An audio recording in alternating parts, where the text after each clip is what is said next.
करते हैं। Last class में अगर आपको याद हो तो हमने चैप्टर नंबर जनाब 3 हम पढ़ रहे थे, जिसका नाम था मोशन, और वन डायमेंशन के अंदर मोशन थी। वो चैप्टर हमने कंप्लीट कर लिया था, मुकम्मल कर लिया था। और आज उसमें एक टॉपिक मैंने छोड़ दिया जानबूझ के, इक्वेशन ऑफ मोशन के न्यूमेरिकल हमने छोड़ दिए हैं। फिजिकल क्लास होगी उसमें करवा दूंगा, ज़रा अच्छा आपको समझ में आ जाएगा। और जनाब आज हम जो है वो नए चैप्टर का आगाज़ करेंगे। बिस्मिल्लाहिर्रहमानिर्रहीम, शुरू अल्लाह के नाम से जो बड़ा मेहरबान और निहायत रहम वाला है। और आज मेरे बेटा हम नए चैप्टर का आगाज़ करेंगे। चैप्टर नंबर 4 हम पढ़ेंगे। 2 हमने पढ़ लिया है, 3 हमने पढ़ लिया है, 1 तो बहुत छोटा सा चैप्टर, एक दिन में हो जाएगा। चैप्टर 4 हम जनाब जो पढ़ेंगे और इसका नाम है मोशन इन 2 डायमेंशन।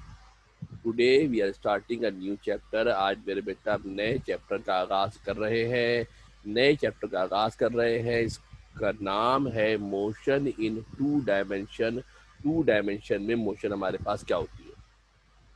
जरा बेसिक कॉन्सेप्ट लॉजिक को डेवलप कर लेंगे तो मामला बड़ा आसान हो जाएगा। हमारे प्रॉब्लम ये है, हम लोग हर सवाल आना शुरू करो ना, जो सवाल करते हैं एग्जाम में आएगा नहीं आएगा, इस साल इंपॉर्टेंट है नहीं है, ये बिल्कुल बेवकूफ़ी की बातें हैं। ये उस वक्त करना चाहिए जब आप पूरा टॉपिक पढ़ चुके हो। जब आप तक पूरा टॉपिक नहीं पढ़ोगे उस वक्त आप सवाल करोगे जनाब ये एग्जाम में आएगा कि नहीं आएगा, तो अहमकाना सवाल है। चीज़ें दूसरे से लिंक होती है और समझा हुआ होगा ना, तो याद करना बड़ा आसान हो जाता है, बड़ा सिंपल हो जाता है। मोशन इन 2 डायमेंशन हमारा चैप्टर का जनाब नाम है, और इसमें 2 तरह की होती है बेसिकली मोशन। आगे चल के आप बताएंगे, जिनमें से एक का नाम होता है प्रोजेक्टाइल मोशन। चैप्टर नंबर 4 है, नाम हमारे पास है मोशन इन 2 डायमेंशन। इससे पहले कि हम मोशन इन 2 डायमेंशन की बात करें, हमें पता होना चाहिए कि लीनियर मोशन क्या होती है। क्या पता होना चाहिए मेरे बेटा हमें लीनियर मोशन क्या होती है। लीनियर निकला है लाइन से। लीनियर का लफ्ज किससे निकला है मेरे बेटा? जो लीनियर का लफ्ज है वो निकला है लाइन से। और लाइन स्ट्रेट होती है। लाइन कैसी होती है मेरे बेटा? सीधी होती है। एक ऐसी मोशन जिसमें कोई बॉडी एक स्ट्रेट लाइन में मूव करे। The motion in which a body moves in straight line. Sidhi line में बॉडी अगर मूव करती है तो ऐसी मोशन का नाम होता है लीनियर मोशन। रोडों पे गाड़ियां दौड़ रही हैं, ठीक है जनाब। एग्जाम्पल की बात करते हैं, एक कार की मोशन है। किसकी मोशन है मेरे बेटे? अगर एक कार हमारे पास है, कार की अगर हम मोशन को देखते हैं, देखो मेरे बेटा, जो वर्टिकल लाइन होती है इसको वाई एक्सेस कहते हैं। जो हॉरिजॉन्टल लाइन होती है इसका नाम क्या होता है? एक्स एक्सेस होता है। एक कार यहाँ मौजूद है। जब कार की मेरे बेटा मोशन को देखते हैं तो कार कैसे मूव कर रही है? अगर आप गौर से देखो मेरे बेटा, अगर हम कार की मोशन को देखते हैं तो कार मेरे बच्चा कैसे मूव कर रही है? Along the x axis horizontal move कर रही है। कैसे मूव कर रही है? Along the x axis horizontal हमारे पास मूव कर रही है। जो लाइन हमारे पास थी नीचे वाली, इसको कहते हैं एक्स एक्सिस। इसी तरीके से यानी कि लाइन कैसी, मोशन कैसी है? स्ट्रेट लाइन में। मोशन कैसी है? स्ट्रेट लाइन में है। वैसे ही हमारे पास अगर एक बॉल मौजूद है, ये लड़कों के लिए मैंने बना दी क्रिकेट की बॉल। अगर बॉल हमारे पास मौजूद है तो बॉल को जब ऊपर से नीचे गिराते हैं तो ये भी स्ट्रेट लाइन में मूव करती है। फिर देखिए बेटा गौर से, जो कार हमारी मूव कर रही थी, इस कार की जो मोशन हमारे पास थी, कैसी मोशन है मेरे बेटा? तवज्जो दे के देख लो। जो कार की मोशन हमारे पास है वो हॉरिजॉन्टल मोशन है। कार हमारे पास लाइन कैसी है? एक स्ट्रेट लाइन बन रही है। लाइन कैसी बन रही है मेरे बेटा? स्ट्रेट लाइन बन रही है। वैसे ही मेरे बेटा जब किसी बॉल को ऊपर से नीचे गिरा देते हैं तो जो बॉल हमारे पास जब ऊपर से नीचे आती है तो इस बॉल की मोशन भी जब ऊपर से नीचे आ रही है तो वर्टिकली डाउनवर्ड है, नीचे वर्टिकली डाउनवर्ड है। लाइन बन रही सीधी। लाइन कैसी बन रही है मेरे बेटा? सीधी हमारे पास लाइन बन रही है। सीधी हमारे पास लाइन जनाब बन रही है। कार की मोशन को अगर देखोगे तो कार की मोशन हॉरिजॉन्टल है। कार की मोशन कैसे है मेरे बेटा? जो कार हमारे पास है, कार की मोशन हॉरिजॉन्टल स्ट्रेट लाइन में। और जब हम बात करते हैं किसकी मेरे बेटा? बॉल की बात करते हैं, बॉल की मोशन भी वर्टिकल है। जो हॉरिजॉन्टल लाइन होती है इसका नाम होता है एक्स एक्सिस। जो हॉरिजॉन्टल लाइन होती है इसका नाम होता है एक्स एक्सिस, इसको हॉरिजॉन्टल भी कहते हैं। और जो वर्टिकल लाइन होती है इसका नाम होता है वाई एक्सिस। क्या नाम होता है मेरे बेटा? इसका वाई एक्सिस होता है। लीनियर मोशन के अंदर बॉडी की मोशन स्ट्रेट लाइन में होगी। लीनियर मोशन में बॉडी की मोशन क्या होगी? स्ट्रेट लाइन में होगी। हॉरिजॉन्टल हो वर्टिकल हो, हॉरिजॉन्टल हो या वर्टिकल हो, या किसी आपके इंक्लाइंड प्लेन की सूरत में हो। किस पे मेरे बेटा? इंक्लाइंड प्लेन की सूरत में हो। मैंने कहा चलो आप लोगों के लिए लैम्बोर्गिनी भी मूव करा देते हैं। मेरा बच्चा कहने लगा कि आप ऐसी बच्चों वाली गाड़ियाँ मूव करा रहे हैं, जरा अच्छी सी गाड़ी चलाए। मैंने कहा चलो अच्छी सी गाड़ी चला देते। तो इसी तरीके से बेटा अगर मेरे पास एक गाड़ी अगर हमारे पास मेरे बेटा मूव कर रही है तो इंक्लाइंड, मगर है मोशन स्ट्रेट लाइन में। मोशन कैसी है मेरे बेटा, अगर आप मोशन को देखो तो मोशन कैसी है, स्ट्रेट लाइन के अंदर मोशन है। जो मोशन हो रही है वो कैसी मोशन हो रही है मेरे बेटा, स्ट्रेट लाइन के अंदर मोशन हमारी हो रही है। दोबारा देख लो, जो मोशन हो रही है हमारे पास वो किसमें हो रही है, स्ट्रेट लाइन में बॉडी हमारी जनाब मूव कर रही है। जब स्ट्रेट लाइन में मूव कर रही है तो इसका मतलब क्या होगा कि ये लीनियर मोशन है। क्या है, कर्व नहीं है, लाइन स्ट्रेट है। हॉरिजॉन्टल हो, वर्टिकल हो, इंक्लाइंड हो, स्ट्रेट लाइन में अगर मूव कर रही है तो इसका मतलब होगा कि ये लीनियर मोशन है। जब ये लीनियर मोशन है मेरे बेटा, तब सवाल ये पैदा होता है कि ये 2 डायमेंशन की मोशन क्या होगी। ये जितनी मैंने आपको मोशन बताई ना बेटा, ये सारी मोशन 1 डायमेंशन में गिराती है। 1 डायमेंशन का मतलब होता है जो लाइन ड्रॉ कर रहा है वो स्ट्रेट होनी चाहिए। 1 डायमेंशन के मतलब होता है कि जो लाइन हम ड्रॉ कर रहे हैं, जो लाइन हम ड्रॉ कर रहे हैं वो लाइन स्ट्रेट होनी चाहिए। अब बात करते हैं मोशन इन 2 डायमेंशन की। 2 डायमेंशन क्या होता है, डायमेंशन कहते हैं एक्सिस को, एक्स एक्सिस वाई एक्सिस। अगर कोई बॉडी बैक वक्त एक ही वक्त में हॉरिजॉन्टल और वर्टिकल दोनों डायरेक्शन में मूव करे under the action of gravity, अगर वो तो बात की बात है, the motion in which a body moves in both horizontal and vertical direction। horizontal के मतलब x axis, horizontal के मतलब क्या होगा मेरे बेटा x axis, vertical के मतलब क्या होगा y axis। अगर कोई बॉडी एक ही वक्त में हॉरिजॉन्टल और वर्टिकल दोनों लाइन में मूव करे तो ऐसी मोशन का नाम होता है मोशन इन 2 डायमेंशन। क्या नाम होता है बेटा इसका, मोशन इन 2 डायमेंशन नाम होता है। मिसाल के तौर पे जब एक फुटबॉल को, फुटबॉल देखते हैं, सॉकर भी कहते हैं, फुटबॉल अगर देखते हो, जब फुटबॉलर किक मारता है फुटबॉल को तो हवा में उड़ती हुई बॉल जाती है और दूर जाके कहीं गिरती है। हम आपके लिए फुटबॉल भी ले आए यहाँ पर, देखिए बेटा कौन सी, ये हॉरिजॉन्टल लाइन एक्स एक्सिस है, ये वर्टिकल लाइन क्या है, वाई एक्सिस है। ये फुटबॉल हमारे पास मौजूद है। जब फुटबॉल को हम किक लगाएंगे तो किक लगाने पर फुटबॉल इस तरीके से हवा में ऊपर जाएगी, ऐसी नीचे आएगी। ऐसी होता है ना बेटा, हामी साहब फुटबॉल देखी होगी, फिर देख ले गौर से, क्या देखते हैं मेरे बेटे, फुटबॉल की किक लगाएंगे तो क्या देख रहे हैं मेरे बेटा, जब फुटबॉल को हम किक लगा रहे हैं तो फुटबॉल हमारे पास क्या देख रहे हो मेरे बेटा, हॉरिजॉन्टल और वर्टिकल दोनों डायरेक्शन में मूव कर रही है। ऊपर भी जा रही है, नीचे भी आ रही है, ऊपर भी जा रही है। इस तरीके से जब बॉडी कर्व में हमारे पास मूव कर रही है, मैं एक डायग्राम चाहूँ तो आपको बना के दिखाने की कोशिश करते हैं। इस तरीके से यहाँ से चली और इस तरीके से यहाँ से होती हुई आकर ऊपर से नीचे गिर गई, ऐसी हुआ ना मेरे बेटा। एक ही वक्त में बॉडी ऊपर भी गई आगे भी गई इन अ सिंगल टाइम। बेटा गैलेक्सी 8 के नाम से कोई है, अपना नाम बदल के एग्जैक्ट नाम रखे, ये अपने प्रॉपर नाम से ऐड हुआ करे। क्या देख रहे हैं, बॉडी एक ही वक्त में हॉरिजॉन्टल भी मूव कर रही है, बॉडी वर्टिकल भी मूव कर रही है। बॉडी हॉरिजॉन्टल भी मूव कर रही है, बॉडी वर्टिकल, दोनों डायरेक्शन में अगर बॉडी एक ही वक्त में मूव कर रही है तो ऐसी मोशन को कहते हैं मोशन इन 2 डायमेंशन। एक और मिसाल देखते हैं, ये जो फुटबॉल की मोशन है 2 डायमेंशन में, एक ही वक्त के अंदर बॉडी में हॉरिजॉन्टल मोशन भी है, वर्टिकल मोशन भी है। इसी तरीके से अगर कोई बॉडी एक सर्कुलर पाथ में रिवॉल्व कर रही है, अगर कोई बॉडी एक सर्किल बना हुआ है, जब सर्किल बना होता है मेरे बेटा, जब सर्किल को मैं 4 हिस्सों में डिवाइड करूंगा तो हॉरिजॉन्टल लाइन क्या हो गई, एक्स एक्सिस। हॉरिजॉन्टल लाइन क्या हो गई मेरे बेटा, एक्स एक्सिस हो गई। जो वर्टिकल लाइन थी वो क्या हो गई, वाई एक्सिस हो गई। वर्टिकल लाइन थी क्या हो गई हमारे पास, वाई एक्सिस हो गई। एक बॉडी यहाँ मौजूद है, एक बॉडी यहाँ पर मेरे बेटा मौजूद है, ये सर्किल में मूव कर रही है। तवज्जो से गौर से देखना, एक बॉडी सर्किल में हमारे पास मेरे बेटा मूव कर रही है। तवज्जो से गौर से देखिएगा, ये बॉडी चली और बॉडी ने क्या किया, सर्किल में गोल गोल मूव करना शुरू कर दिया। क्या किया बॉडी ने, सर्किल में बॉडी ने गोल गोल, सर्किल के अंदर बॉडी हमारी जनाब क्या हो रही है, सर्किल में बॉडी हमारी मूव कर रही है। जब बॉडी एक पॉइंट से मेरे बेटा दूसरे पॉइंट पर पहुंची, यहाँ से चली, जब बॉडी मेरे बेटा यहाँ पहुंची तो आपको नजर आ रहा होगा, आप ये देख सकते हैं कि बॉडी में हॉरिजॉन्टल मोशन भी हुई। बॉडी आगे गई नहीं गई, बॉडी हॉरिजॉन्टली आगे भी गई है और आगे जाने के साथ साथ बॉडी वर्टिकली ऊपर से नीचे भी आई है। बॉडी आगे भी गई यानी उसमें एक्स एक्सिस के अंदर भी डिस्टेंस कवर हुआ, उसके अंदर वाई एक्सिस में डिस्टेंस भी कवर हुआ। बॉडी के अंदर डिस्टेंस एक्स एक्सिस पर भी कवर हुआ, बॉडी के अंदर डिस्टेंस वाई एक्सिस पर भी कवर हुआ, दोनों जगह बॉडी में डिस्टेंस कवर हुआ है। दोनों जगह बॉडी में डिस्टेंस हमारे पास कवर हुआ है, यानी बॉडी सेम टाइम पर हॉरिजॉन्टल और वर्टिकल दोनों एक्सिस पर उसके अंदर डिस्प्लेसमेंट हो रही है। ये पहली वाली मैंने आपको मिसाल दी थी फुटबॉल वाली, इसका नाम होता है प्रोजेक्टाइल मोशन। क्या नाम होता है इसका बेटा? जो फुटबॉल की मैंने आपको मिसाल दी थी, ये फुटबॉल के अंदर मोशन हमारे पास हुई थी, इस फुटबॉल की मोशन का नाम होता है प्रोजेक्टाइल मोशन। और जब कोई बॉडी सर्कुलर पाथ पे रिवॉल्व करती है, दायरे में मूव करती है, तो ऐसी मोशन का नाम होता है सर्कुलर या एंगुलर मोशन। ऐसी मोशन का नाम क्या होता है मेरे बेटा? जब कोई बॉडी दायरे में या सर्किल में रिवॉल्व करती है, तो ऐसी मोशन को सर्कुलर मोशन कहा जाता है। क्या नाम होता है बेटा इसका? सर्कुलर मोशन कहते हैं। इसका मतलब क्या हुआ कि जब हम मोशन इन टू डायमेंशन की बात करेंगे, तो मोशन इन टू डायमेंशन दो तरह की होगी। मोशन इन टू डायमेंशन दो तरह की होगी।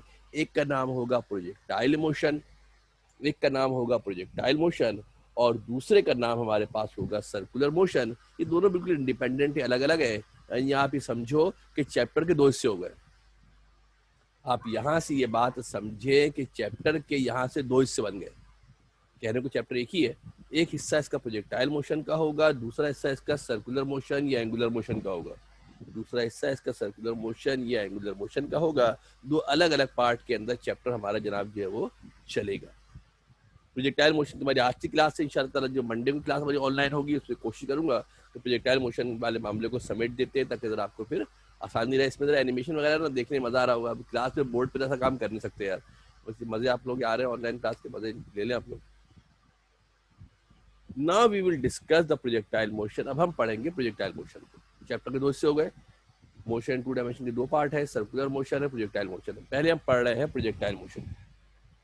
डेफिनेशन देख लेते हैं मेरे बेटा। अगर किसी बॉडी को थ्रो किया जाए विद सम इनिशियल वेलोसिटी, सुनना जरा गौर से, अगर किसी बॉडी को किसी इनिशियल वेलोसिटी से फेंका जाए इस तरीके से कि वो बोथ हॉरिजॉन्टल और वर्टिकल, हॉरिजॉन्टल और वर्टिकल दोनों डायरेक्शन में, हॉरिजॉन्टल और वर्टिकल दोनों डायरेक्शन में मूव करे एक पैराबोलिक पाथ, कर्व बनाया ना बेटा मैंने, जो पहाड़ की तरह होता है, बचपन में सीधे बनाई होंगी, पहाड़ बनाए होंगे, ऐसी शेप का नाम होता है पैराबोलिक पाथ। क्या नाम होता है बेटा ऐसी शेप को? पैराबोलिक पाथ इसको कहा जाता है। अभी आगे डायग्राम बनेगी, आपको और नजर आ जाएगा। बॉडी हॉरिजॉन्टल और वर्टिकल दोनों डायरेक्शन में जब मूव करती है तो पैराबोलिक पाथ बनता है under the action of gravity. Gravity के जेर असर मूव करती है। ग्रेविटी की जेर असर क्या मतलब? पहले ऊपर गई, जब ऊपर गई तो ऊपर जाने के बाद क्या होगी? ग्रेविटी की वजह से बॉल दोबारा नीचे आई थी। ये फुटबॉल की आपको मैंने मिसाल दी, आपने देखा फुटबॉल को किक करते हैं, फुटबॉल पहले ऊपर जाती है, जब किक करते हैं तो उसको एक मरतबा वेलोसिटी देते हैं। किक करते हैं तो एक मरतबा इनिशियल वेलोसिटी देते हैं, पहले वो ऊपर जाती है, फिर ग्रेविटी की वजह से वो क्या होती है? ऊपर से नीचे हमारे पास आ जाती है। ऐसी मखसूस मोशन का नाम होता है प्रोजेक्टाइल मोशन। जो आपको डायग्राम सामने नजर आ रही होगी, कोई भी ऑब्जेक्ट है, उस ऑब्जेक्ट को हमने क्या किया है मेरे बेटे? एक ऑब्जेक्ट है, बॉल है, कुछ भी है, उसको हमने फेंका है एंगल के साथ। एक दफा देते हैं वेलोसिटी, वेलोसिटी एक मरतबा देते हैं। जब क्रिकेट की बॉल को सिक्स लगाते हैं, छक्का लगाते हैं, तब भी जब बॉल को वेलोसिटी मिलती है उसी वक्त मिलती है जब बॉल बैट से टकरा रही होती है। जब बॉल बैट से टकराती है तभी उसको वेलोसिटी जनाब मिलती है, तभी उसको वेलोसिटी जनाब मिलती है, और उसके बाद पहले ऊपर जाती है और ग्रेविटी की वजह से बॉल हमारे पास नीचे आ जाती है। इस तरीके से जो आपको शेप नजर आ रही है पहाड़ जैसी, इसका नाम होता है पैराबोलिक पाथ। क्या नाम होता है बेटा? ऐसी शेप को कहा जाता है पैराबोलिक पाथ कहते हैं। क्या कहते हैं बेटा इसको? ऐसी शेप का नाम होता है पैराबोलिक पाथ। कई तरह की शेप होती है, ऐसी शेप को पैराबोलिक पाथ जनाब है, पैराबोलिक शेप इसको जो वो कहा जाता है। कर्व की शक्ल में शेप होगी उसको पैराबोलिक शेप कहते हैं, पैराबोलिक पाथ कहते हैं। और ये मोशन अंडर ग्रेविटी होगी।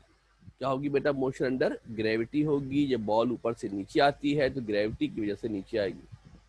अब प्रोजेक्टाइल मोशन के लिए कुछ शरायत भी होती है, कंडीशन भी होती है। प्रोजेक्टाइल मोशन के लिए कुछ शरायत, कुछ कंडीशन भी हमारे पास होती हैं। पहली बात यह है कि पूरी मोशन के दौरान एक्सीलरेशन ड्यू टू ग्रेविटी की वैल्यू सेम रहनी चाहिए। बॉल को इतनी बुलंदी पर, इतनी हाइट पे ना फेंक दो कि जनाब वो जमीन की ग्रेविटी से ही बाहर चली जाए। बॉल को इतनी ग्रेविटी से, इतनी हाइट से ना फेंक दो कि बॉल ग्रेविटी के बाहर ही चली जाए। जब ग्रेविटी के बाहर चली जाएगी तो वापस आएगी, वापस ही नहीं आएगी, तो कहाँ का प्रोजेक्टाइल, कैसा प्रोजेक्टाइल? जी की वैल्यू सेम रहनी चाहिए। कंडीशन पता होनी चाहिए, जी की वैल्यू क्या होनी चाहिए? सेम होनी चाहिए। उसके बाद हवा की फ्रिक्शन नहीं होनी चाहिए। हवा की फ्रिक्शन नहीं होनी चाहिए। जो बच्चे हैं, लड़के हैं, जब क्रिकेट मैच खेलते हैं, टेप बॉल से खेलते हैं, हवा के खिलाफ शॉट लगाएं, छक्का लगाएं, तो हवा उसके खिलाफ वापस ले आती है। अच्छी खासी बॉल जा रही होती है, हवा की वजह से क्या होती है, बॉल वापस आ जाती है। बाद दफ़ा हवा भी उसको अफेक्ट करती है, तो हवा नहीं होनी चाहिए। हम जब पढ़ते हैं बेटा थ्योरी, तो हम थ्योरी पढ़ते हैं आइडियल कंडीशन में, हम थ्योरी पढ़ते हैं आइडियल कंडीशन में। तो आइडियल कंडीशन में एयर की फ्रिक्शन, एयर की रेजिस्टेंस नहीं होनी चाहिए, और ज़मीन की हरकत का कोई असर नहीं होना चाहिए। आपको पता है ज़मीन हमारी घूम रही है, मूव कर रही है, हम बॉल को फेंके ऊपर, बॉल ऊपर से नीचे आए, इतनी देर में ज़मीन घूम के कहीं से कहीं चली जाए, तो ऐसा भी नहीं होना चाहिए। ऐसा भी नहीं होना चाहिए। ये पॉइंट मेरे बेटा सिर्फ आपको इसलिए याद होने चाहिए कि बाद दफ़ा एमसीक्यूज़ के अंदर ये क्या करते हैं, ये लिखने को नहीं आएंगे, टेंशन मत लो, याद नहीं करना। ये एमसीक्यूज़ के अंदर बाद दफ़ा करते ये हैं कि प्रोजेक्टाइल मोशन के लिए कौन कौन सी कंडीशन ज़रूरी नहीं होती। चार दे देंगे, 3 सही होगी, गलत होगी, वो आपको टिक टिक टिक मार्क करनी होगी। तो ऐसा कोई रट्टा रट्टा लगाने का काम नहीं है इसके अंदर। एग्जाम्पल हम देख लेते हैं जनाब। अब shell fire from a gun, एक गन से शेल को फायर करते हैं, या कैनन फायर करते हैं जनाब अली, उसको कह सकते हैं। जो पैकेट ड्रॉप करते हैं, हेलीकॉप्टर से एक पैकेट गिरा देते हैं, तो हेलीकॉप्टर से जब पैकेट गिराते हैं तो सीधा नहीं गिरता, कर्व में गिरता है। वो भी आपका जो है वो एग्जाम्पल है। फुटबॉल की मैंने आपको मिसाल दी, फुटबॉल की हमारे पास एक एग्जाम्पल है। फुटबॉल की हमने एग्जाम्पल दी, फुटबॉल की हमारे पास एग्जाम्पल है। अब बात करते हैं component of velocity of projectile. ये सबसे अहम पार्ट है, this is the most important part. अगर ये पार्ट क्लियर होगा तो आगे मामला बड़ा आसान है। ये पार्ट क्लियर होगा तो आगे मामला बड़ा आसान है। प्रोजेक्टाइल को जब हम फेंकते हैं तो दो तरह की मोशन है, एक वो हॉरिजॉन्टली मूव कर रहा है, एक वो वर्टिकली मूव कर रहा है। जैसे कि बताया आपको डेफिनेशन के अंदर कि बॉडी हॉरिजॉन्टली भी मूव करती है और बॉडी वर्टिकली भी मूव करती है। Projectile is thrown with some velocity and it has both horizontal and vertical displacement. इसके अंदर वर्टिकल एंड हॉरिजॉन्टल दोनों तरफ इसकी मोशन जनाब जारी होती है। याद रखना, हॉरिजॉन्टल मोशन के लिए हॉरिजॉन्टल वेलोसिटी चाहिए होती है, वर्टिकल मोशन के लिए वर्टिकल वेलोसिटी चाहिए होती है, और इनका आपस में कोई ताल्लुक होता नहीं है। लिहाजा हम वेलोसिटी ऑफ प्रोजेक्टाइल को दो हिस्सों में डिवाइड कर सकते हैं। क्या कर सकते हैं, प्रोजेक्टाइल की वेलोसिटी को दो हिस्सों में डिवाइड कर सकते हैं। वेक्टर हमने पढ़ा हुआ है चैप्टर, वेक्टर में पता है आपको, किसी भी वेक्टर के होते हैं दो कंपोनेंट, एक होता है हॉरिजॉन्टल कंपोनेंट, एक होता है वर्टिकल कंपोनेंट। याद है ना भाई, जब हमने पढ़ा वेक्टर तो बताया कि वेक्टर के होते हैं दो कंपोनेंट, एक होता है हॉरिजॉन्टल कंपोनेंट, एक होता है वर्टिकल कंपोनेंट। इसी तरीके से चूंकि वेलोसिटी एक वेक्टर होती है, इस वेलोसिटी को हम दो कंपोनेंट में डिवाइड कर सकते हैं। एक होता है हॉरिजॉन्टल कंपोनेंट, उसका नाम रख देते हैं वी एक्स या V naught x. We naught के मतलब होता है इनिशियल वेलोसिटी। ये कंपोनेंट रिस्पॉन्सिबल होता है हॉरिजॉन्टल मोशन के लिए या हॉरिजॉन्टल डिस्प्लेसमेंट के लिए। जो बॉडी आगे जा रही है, हॉरिजॉन्टली मूव कर रही है, उसका रिस्पॉन्सिबल होता है कौन, वी नॉट एक्स, और ये बराबर होता है वी नॉट कॉस थीटा के। आपको याद होगा हमने डेरिवेशन, क्योंकि वेक्टर पढ़ा हुआ है हमने पहले, क्योंकि हमने वेक्टर पहले पढ़ा हुआ है तो थोड़ा सा हमें फिजिबल रहेगा, थोड़ा हमें समझने में आसानी होगी। आपको याद है एक्स कंपोनेंट में कॉस थीटा आता है, हमने पहले बताया हुआ है आपको। वी नॉट एक्स किसके बराबर होगा, वी कॉस थीटा के जनाब बराबर होगा।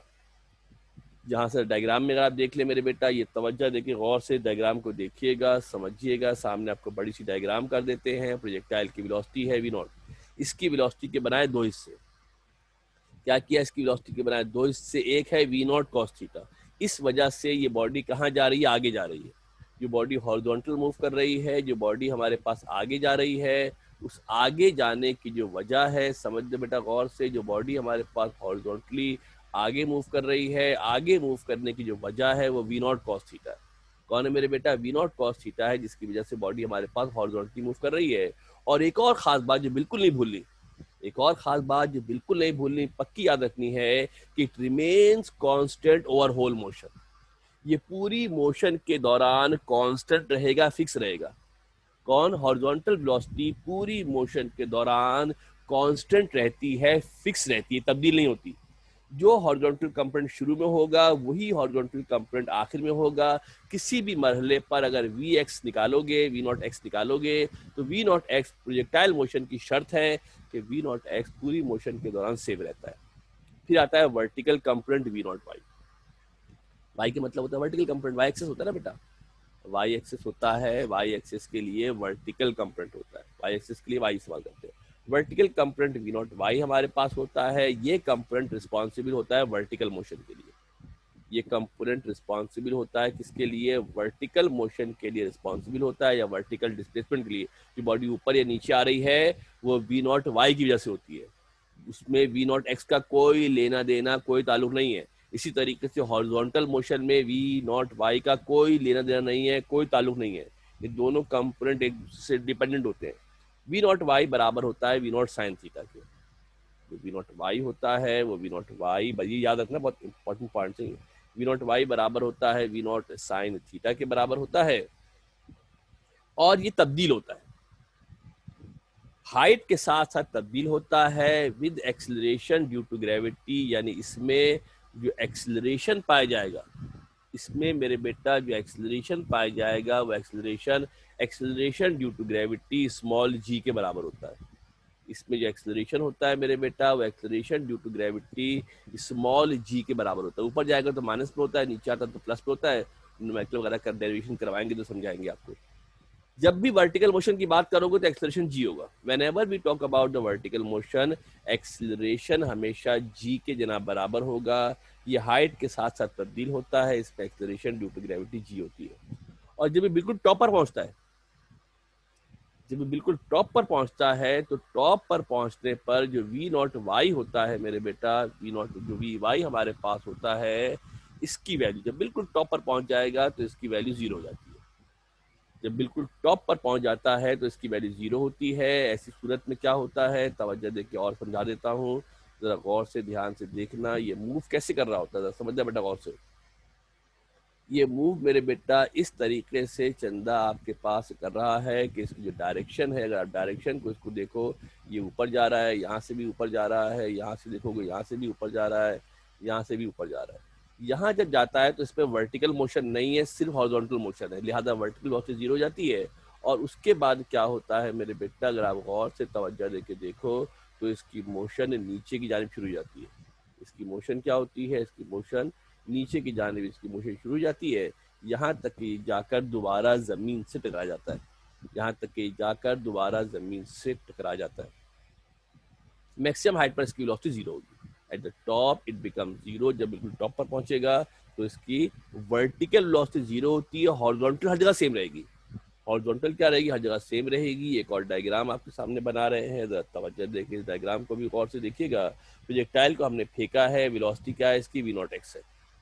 तवज्जो से गौर से देखना बेटा, इसकी वेलोसिटी वी नॉट एक्स है, यहाँ भी वी नॉट एक्स है, यहाँ भी वी नॉट एक्स है, यहाँ भी वी नॉट एक्स है, यहाँ भी वी एक्स है, यहाँ भी वी एक्स है, यहाँ भी वी एक्स है, यहाँ भी वी एक्स है। पूरी मोशन के दौरान वी एक्स सेम रहेगा। पूरी मोशन के दौरान जो वी एक्स हमारे पास होगा, वी एक्स की वैल्यू पूरे मोशन के दौरान सेम रहेगी, कांस्टेंट रहेगी, फिक्स रहेगी, तब्दील नहीं होगी। वी वाई बदलता रहेगा, वी वाई क्या बेटा बदलता रहेगा एंगल के साथ साथ। और जब बिल्कुल टॉप पर पहुंचोगे तो वी वाई की वैल्यू जीरो हो जाएगी। क्या होगी, वी वाई की वैल्यू हमारे पास जीरो हमारे पास हो जाएगी। तो ये इसका पाथ नजर आ रहा है, ब्लू कलर से जो नजर आ रहा है ये इसका पाथ है, एरो वगैरह इसके अंदर बने हुए हैं, आपको नजर आ रहा होगा। किसी भी मरहले पर इसकी वेलोसिटी को हम दो हिस्सों में ब्रेक कर सकते हैं, v naught x we naught y. और टॉप पर वी नॉट वाई जीरो होती है, वी एक्स जो होगा वो जो वी एक्स हमारे पास होता है वो सेम रहेगा। एक और बात ध्यान में रखो, एग्जाम में एमसीक्यूज के अंदर पूछते हैं, सबसे कम वेलोसिटी टॉप पर होती है, जीरो नहीं होती, वी एक्स के बराबर होती है। सबसे कम वेलोसिटी टॉप पर होती है, सबसे ज्यादा वेलोसिटी जब उसको फेंक रहे होते हैं या जब वो जमीन से टकराती है उस वक्त उसकी वेलोसिटी सबसे ज्यादा होती है। उस वक्त उसकी वेलोसिटी सबसे ज्यादा होती है जब वो जमीन से टकराती है या जब उसको फेंका जा रहा होता है। एक और बात यहाँ समझने की बहुत अहम बात है कि जो टोटल जो दोनों कंपोनेंट है वी नॉट एक्स और वी नॉट वाई एक दूसरे से इंडिपेंडेंट होते हैं। वी नॉट एक्स का वी नॉट वाई से कोई ताल्लुक नहीं है, वी नॉट हॉरिजॉन्टल मोशन का वर्टिकल मोशन से कोई ताल्लुक नहीं होता। वी नॉट एक्स और वी नॉट वाई एक दूसरे से इंडिपेंडेंट होते हैं, उनका कोई ताल्लुक नहीं होता है, बिल्कुल अलग अलग होते हैं। एक को तब्दील करने से दूसरे में कोई फर्क नहीं पड़ेगा। और किसी भी मरहले पर किसी भी लम्हे मेरे बेटा अगर टोटल वेलोसिटी मालूम करनी है, किसी भी मरहले पर किसी भी लम्हे पर अगर टोटल वेलोसिटी हमने मालूम करनी है तो टोटल वेलोसिटी मालूम करने के लिए फार्मूला होता है वी एक्स का स्क्वायर वी वाई का स्क्वायर। आपको वेक्टर से याद आ रहा होगा, जो हमने वेक्टर पढ़ाया था याद है ना, हॉरिजॉन्टल कंपोनेंट होता है, वर्टिकल कंपोनेंट होता है, तो पाइथागोरस थ्योरम को इस्तेमाल कर हम इस्तेमाल कर सकते हैं। जो टोटल वेलोसिटी होती है किसी भी मरहले पर, किसी भी मरहले पर अगर टोटल वेलोसिटी आप फाइंड आउट करना चाहो, मालूम करना चाहो, तो टोटल वेलोसिटी मालूम करने का फार्मूला, दो वेलोसिटी होंगे अलग अलग, वी नॉट वाई अलग वी नॉट एक्स अलग, और इन दोनों को अगर इस फार्मूले से वी नॉट वी एक्स का स्क्वायर वी वाई का स्क्वायर, हॉरिजॉन्टल कंपोनेंट है वर्टिकल कंपोनेंट है, तो पाइथागोरस थ्योरम से या रिजल्टेंट वेक्टर के फार्मूले से हम इसको इस तरीके से फाइंड आउट कर सकते हैं, मालूम कर सकते हैं। टोटल वेलोसिटी जनाब ऐसे इसकी मालूम की जाएगी। ठीक है मेरे बेटा, तो ये आपका हो गया कंपोनेंट ऑफ प्रोजेक्टाइल मोशन। थोड़ी सी एक डायग्राम आपको और समझाने की बात कोशिश करते हैं, जरा तवज्जो देखिए, और देखिएगा, एक छोटी सी वीडियो है, एक डायग्राम है, जरा इसको समझने की आप कोशिश कीजिएगा, इसमें से आपको और बेहतर तौर पे बात समझ आ जाएगी। ये मेरे पास एक कैनन मौजूद है, ये हमारे पास मेरे बेटा क्या मौजूद है, जो रोक देते हैं इसको भी, पीछे कर दो। ये हमारे पास एक कैनन है, और इस कैनन से हमने क्या किया मेरे बेटा, एक शेल को हमने फायर किया। क्या हो रहा है, ये पहली बात एंगल बना रहा है, बनना नहीं बनना बेटा एंगल, जो थ्रो कर रहे हैं ये एंगल के साथ फ्लो हो रहा है, ये गया और गया और पहले ऊपर गया, और ऊपर जाने के बाद क्या होता है मेरे बेटा, गौर से देखना, पहले पहले मतलब में क्या हो रहा है मेरे बेटा, यहाँ देखो अगर गौर से, ये कहाँ जा रहा है, ऊपर जा रहा है, फिर ऊपर जाने के बाद क्या होता है, नीचे आता है, और बिला आखिर आकर जमीन से टकरा जाता है, और एक पाथ फॉलो कर रहा है। देखो बेटा गौर से क्या कर रहा है कि ये पाथ फॉलो कर रहा है, एक पैराबोलिक पाथ बन रहा है, जिसको कहा जाता है पैराबोलिक पाथ है, इसको ट्रेजेक्ट्री भी कहते हैं। अगर हम यहाँ पर एक्सेस के हवाले से बात करें, अगर हम यहाँ पे क्या करें मेरे बेटा, एक्सेस के हवाले से बात करें, जो हॉरिजॉन्टल लाइन हमारे पास है, जो हॉरिजॉन्टल लाइन हमारे पास है, तवज्जो से देखना बेटा, मैंने एक्सेस बना दी है। जो हॉरिजॉन्टल लाइन है इसको एक्स एक्सेस कहते हैं, जो वर्टिकल लाइन है उसको वाई एक्सेस कहते हैं।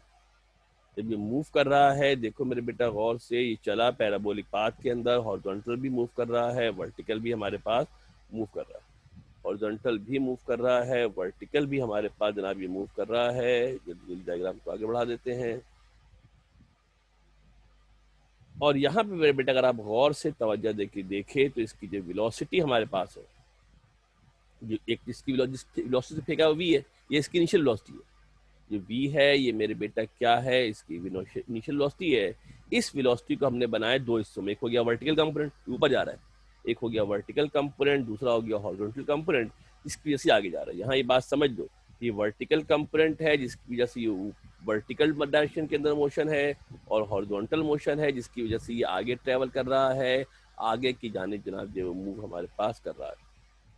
ठीक है जनाब, ये हॉरिजॉन्टल मोशन हो गई, वर्टिकल मोशन हो गई, अच्छी तरीके से आपको अंदाजा जनाब अली हो गया होगा किस तरीके से प्रोजेक्टाइल मोशन के अंदर होता है। कोई एंगल बनेगा, और जो वी एक्स होता है वो वी, जहाँ अल्फा लिखा है तो अल्फा लगा देंगे, थीटा लिखा है तो थीटा लगा देंगे, अल्फा लिखा है तो अल्फा लगा देंगे, थीटा लिखा होगा तो थीटा लगा देंगे। तो ये हमारे, और जो वी वाई होगा वो वी साइन थीटा होगा। उम्मीद है कि आपको और बेहतर तौर पर आइडिया हो गया होगा प्रोजेक्टाइल मोशन हमारे पास क्या जनाब अली जो होता है। ये तो सारा सिनारियो बन गया, ये तो सारा हमारा सिनारियो फॉर्म हो गया है प्रोजेक्टाइल मोशन के हवाले से। अब हमारे पास जो एग्जाम में आता है वो क्या आता है, जरा गौर से देखिएगा। इस तमाम बातें आपको पता होनी चाहिए, डेफिनेशन पता होनी चाहिए, बहुत सारे कॉन्सेप्ट थे वो मैंने क्लियर कर दिया आपको। ये सारी बातें ईमानदारी की बात है, क्लास के अंदर बताना मुमकिन नहीं होता। फिजिक्स को ना फील करना चाहिए, महसूस करें कैसा हो रहा है। वो हम वीडियोज वगैरह दिखाते हैं तो शायद आपके अंदर फीलिंग आ गई हो, तो जब डायग्राम बोर्ड पे बना रहे होते हैं, बोल रहे होते हैं, तो शायद इतना मज़ा आता नहीं है। कोशिश ये क्या करें, जो बातें की जाती हैं उसको ध्यान में एज्यूम करें, खाका बनाएंगे तो बात समझ में आएंगी। प्रोजेक्टाइल मोशन की 4 डेरिवेशन है। प्रोजेक्टाइल मोशन के हवाले से हमारे पास 4 डेरिवेशन हैं, और ये डेरिवेशन एग्जाम के अंदर पूछी जाती हैं। कोई एक या दो पूछते हैं, एक या दो डेरिवेशन हमारे पास जनाब पूछी जाती हैं। सवाल ऐसे लिखा हुआ आएगा, 4 डेरिवेशन है, उसके 4 फार्मूले आएंगे, फिर उन फार्मूलों के ऊपर न्यूमेरिकल आएंगे। जब फार्मूले आ जाएंगे आप तो जानते ही भाई कि जहाँ फार्मूला होता है वहाँ न्यूमेरिकल होता है, जहाँ फार्मूला वहाँ न्यूमेरिकल था ना भाई, जहाँ मामता वहाँ डालडा, वैसे ही जहाँ फार्मूला वहाँ पर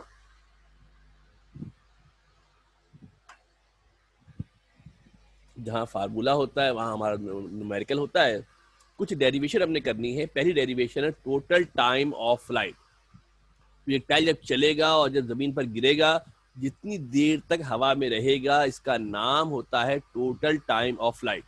प्रोजेक्टाइल को फेंकोगे, जितनी देर तक ये हवा में रहेगा उसको कहा जाता है टोटल टाइम ऑफ फ्लाइट। उसके लिए फार्मूला स्टेब्लिश करना है, उसके लिए फार्मूला ड्राइव करना है, फिर एक और फार्मूला ड्राइव करना है मैक्सिमम हाइट का, प्रोजेक्टाइल कितने ऊपर तक जाएगा, कितनी बुलंदी तक जाएगा।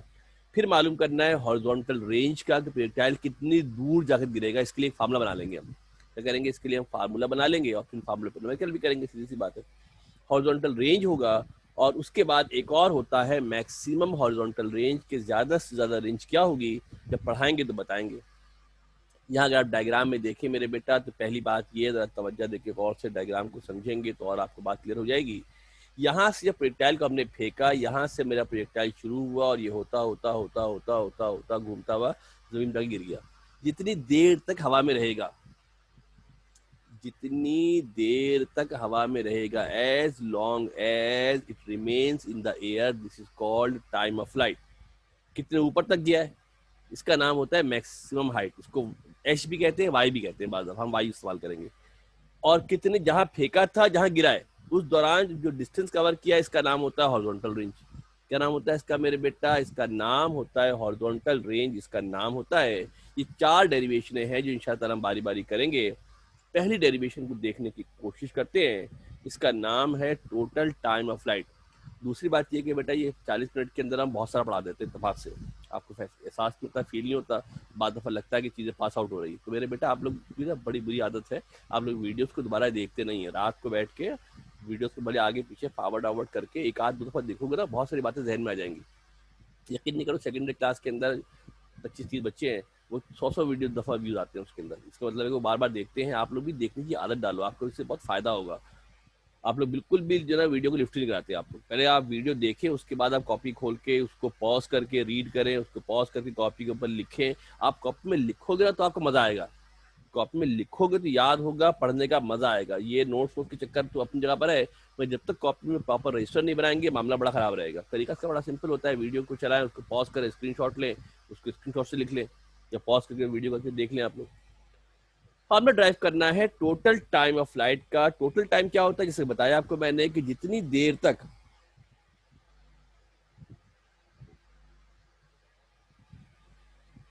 Time of flight, the total time taken by the projectile from the instance, उस वक्त से, from the instance of projection, जब उसको फेंका गया है वहां से, till it strikes the ground, जब तक वो जमीन पर नहीं टकराता है, जितनी देर तक हवा में रहता है। इसको ये भी कह सकते हैं टोटल टाइम इन एयर। क्या कह सकते हैं बेटा इसको? टोटल टाइम इन एयर भी इसको जनाब कहा जा सकता है। Total time of flight is equal to the total time taken by the projectile from the instant of projection till it strikes the ground. अब कैसे मालूम करें भाई? पहली बात ये मेरे बेटा कि प्रोजेक्टाइल में 2 तरह की मोशन है, एक हॉरिजॉन्टल मोशन, एक वर्टिकल मोशन। और जैसे कि बताया कि दोनों मोशन एक दूसरे से इंडिपेंडेंट होती है, आज़ाद होती है। These two motion are independent from each other. एक मौके पर या तो हॉरिजॉन्टल मोशन ले सकते हैं या वर्टिकल ले सकते हैं। एक ही फार्मूले में दोनों मोशन नहीं हो सकती, एक ही जगह पर दोनों मोशन नहीं हो सकती। ठीक है जनाब, जब फार्मूले की हम बात करेंगे, जब डेरिवेशन करेंगे, तो एक वक्त में एक ही मोशन को लेंगे। तो हम यहाँ बात करते हैं, कंसीडर करते हैं वर्टिकल मोशन को। किसकी बात करते हैं? वर्टिकल मोशन की बात करते हैं। जब वर्टिकल मोशन की बात करेंगे तो कौन सी वेलोसिटी लेंगे? वेलोसिटी लेंगे v नॉट sin थीटा। जब वर्टिकल मोशन की बात करेंगे, when we talk about the vertical motion, जब मैं वर्टिकल मोशन की बात करूंगा तो वर्टिकल मोशन के लिए हम क्या करेंगे? कौन सी वेलोसिटी लेंगे मेरे बेटा? v नॉट y लेंगे। अब v cos थीटा का पूरे मामले में कोई लेना देना नहीं होगा। As the projectile goes up and comes back to the ground, जब प्रोजेक्टाइल ऊपर जाएगा और वापस दोबारा नीचे पे आ जाएगा, प्रोजेक्टाइल को ऊपर फेंकेंगे दोबारा नीचे आ जाएगा, तो वर्टिकली इसमें कोई डिस्प्लेसमेंट नहीं हुआ भाई। बॉडी जहाँ चलती है, जहाँ पहुंचती है, दोनों के दरमियान फासले को कहते हैं डिस्प्लेसमेंट। अब बॉडी ऊपर गई, फिर ऊपर से नीचे आ गई। बॉडी मेरे बच्चा गौर से अगर यहाँ ध्यान से देखो तो बॉडी यहाँ से ऊपर गई, फिर ऊपर से दोबारा नीचे आ गई। जब ऊपर गई और दोबारा नीचे आ गई तो हाइट फर्क कितना आया? फर्क तो कोई भी नहीं आया, फर्क कोई भी नहीं आया। इसमें इनिशियल और फाइनल पोजीशन में कोई भी फर्क नहीं है। जब इनिशियल और फाइनल पोजीशन में कोई भी फर्क नहीं है तो उसका डिस्प्लेसमेंट 0 हो जाएगा। No vertical distance, thus as the projectile goes up and comes back to same level, दोबारा उसी लेवल पे आ जाएगा, thus covering no distance, लिहाजा कोई डिस्टेंस कवर नहीं करेगा। अब जरा गौर से देखना, कुछ डेटा बनाते हैं। इनिशियल वेलोसिटी वी आई है, वी नॉट साइन थीटा है। डिस्टेंस का कितना कवर हुआ है? 0। जब गया था दोबारा वहीं आ गया, जहां से चला था दोबारा वहीं पहुंच गया है, लिहाजा डिस्टेंस 0 हो जाएगा। एक्सेलरेशन बराबर होगा माइनस जी के, ऊपर जा रहा होगा तो एक्सेलरेशन किसके बराबर होगा? माइनस जी के बराबर होगा। और मेरे बेटा जरा तवज्जो देके गौर से देख ले, और मेरे बेटा जो टाइम ऑफ फ्लाइट है वो हमने मालूम करना है। जो टाइम ऑफ फ्लाइट है वो हमने मालूम करना है। एक फार्मूला होता है, s equal to v i t plus half a t square, होता है ना फार्मूला बेटा। इक्वेशन ऑफ मोशन होती है, इक्वेशन ऑफ मोशन में फार्मूला होता है s is equal to v i t plus half a t square. ये सारे डेरिवेशन जो है ना वो इक्वेशन ऑफ मोशन से सॉल्व होंगी। ये सारी डेरिवेशन इक्वेशन ऑफ मोशन से जनाब सॉल्व होंगी। S is equal to v i t plus half a t square. यहाँ पे एस कितना हो जाएगा मेरे बच्चा, जो एस है एस की जगह पर जीरो आ जाएगा, वी आई की जगह पर वी नॉट साइन थीटा आ जाएगा। टाइम तो मैंने मालूम करना है, कैपिटल टी कह देते हैं, हाफ हाफ है, एक की जगह पर माइनस जी आ जाएगा, टाइम टी हो जाएगा। सुना गौर से, एस की जगह पर जीरो आ गया, वी आई की जगह पर कितना आ गया, वी नॉट साइन थीटा आ गया। तवज्जो देके देख लो, जो वी आई यहाँ लिखा था इस वी आई की वैल्यू किसके बराबर है, जो वी आई मैंने लिखा था ये वी आई किसके बराबर है, वी नॉट साइन थीटा के बराबर है, लिहाजा इसकी जगह पर वी नॉट साइन थीटा आ गया। जो एक्सलरेशन था वो किसके बराबर था, माइनस जी के बराबर था। इस इक्वेशन में जहाँ पर मेरे बच्चा एक्सलरेशन था, जहाँ पर मेरे बेटा एक्सलरेशन था, एक्सलरेशन की जगह पे क्या लगा दिया मैंने, माइनस जी लगा दिया। सिंप्लीफाई कर लेते हैं, सिंप्लीफाई कर लेते हैं। Zero equal to v sine theta t minus का हाफ जी टी स्क्वायर। ये माइनस का हाफ जी टी स्क्वायर है इक्वल टू के एक तरफ लेकर आएंगे। जी मेरे बेटा जल्दी जल्दी बोलो, टाइम जरा शॉर्ट है, बोलो बेटा ना, बोले बेटा। जी सर, ये जो डिस्टेंस जो जीरो है ना, मुझे ये समझ नहीं आया। मेरे बच्चा बॉडी डिस्प्लेसमेंट क्या होता है, जरा सुन ले गौर से, टाइम जरा मैं इसको मुकम्मल कर लूँ फिर जवाब देता हूँ, ठीक है। पहले डेरिवेशन मुकम्मल करें फिर अपने सवाल जवाब देता हूँ। यहाँ से मेरे बेटा हाफ जी टी स्क्वायर एक तरफ था, दूसरी तरफ जाएगा तो क्या हो जाएगा बेटा, ये माइनस का था, यहाँ का प्लस का हो जाएगा। टी दोनों तरफ थे मेरे बच्चा, टी दोनों तरफ थे, एक टी से दूसरा टी कैंसिल हो जाएगा, और हाफ जो यहाँ डिवाइड हो रहा था क्रॉस मल्टीप्लाई होकर ऊपर चला जाएगा। जो आपके पास टू यहाँ डिवाइड हो रहा था क्रॉस मल्टीप्लाई के ऊपर आ गया, जी मल्टीप्लाई हो रहा था यहाँ पर नीचे आ गया। तो फार्मूला बन गया क्या, टी का। टी का हमारे पास मेरे बेटा अभी ये समझ लो, मैं जवाब दे रहा हूँ आपका भी। ये हमारे पास टी का जो फार्मूला बन गया, टी का फार्मूला हमारे पास डेवलप हो गया क्या, two v nought sine theta upon g. इस फार्मूले को जहन में रखिएगा, याद रखिएगा। अब जरा इनका जवाब ले ले भाई, इन्होंने सवाल क्या किया। पहली बात आप ये समझे मेरे बेटा कि डिस्प्लेसमेंट होता क्या है। एक बॉडी एक पॉइंट पे मौजूद है, पहले यहाँ गई, फिर यहाँ गई, फिर फर्ज करो बॉडी यहाँ पर आ गई। डिस्प्लेसमेंट क्या होता है, डिस्प्लेसमेंट होता है मेरे बेटा जहां से बॉडी चली थी, जहां बॉडी खत्म हुई है, उसके दरमियान फासले को कहते हैं डिस्प्लेसमेंट। ठीक है बेटा ना, ये जो रेड से मैंने बनाए हैं इसके डिफरेंट डिस्प्लेसमेंट थे, ग्रीन से बनाया है रिजल्टेंट है। ग्रीन से क्या है मेरे बेटा, रिजल्टेंट है। अब सूरत हाल ये है मेरे बेटा, गौर से देखिएगा, साइड में बना देता हूँ। एक बॉडी चली, पहले यहाँ गई, फिर यहाँ गई, फिर यहाँ आई, दोबारा जहां से चली थी वही पहुंच गई, दोबारा जहां से चली थी वहीं पहुंच गई। अब मैं जब मैं ग्रीन लाइन पकड़ के बनाऊंगा तो अब मैं ग्रीन लाइन कहाँ बनाऊं, कहाँ लेके जाऊं उसको, मैं जहां से चले थे वहीं खत्म करना है ना बेटा। जहां से चले थे वहीं पहुंच गए, जो इनिशियल पॉइंट है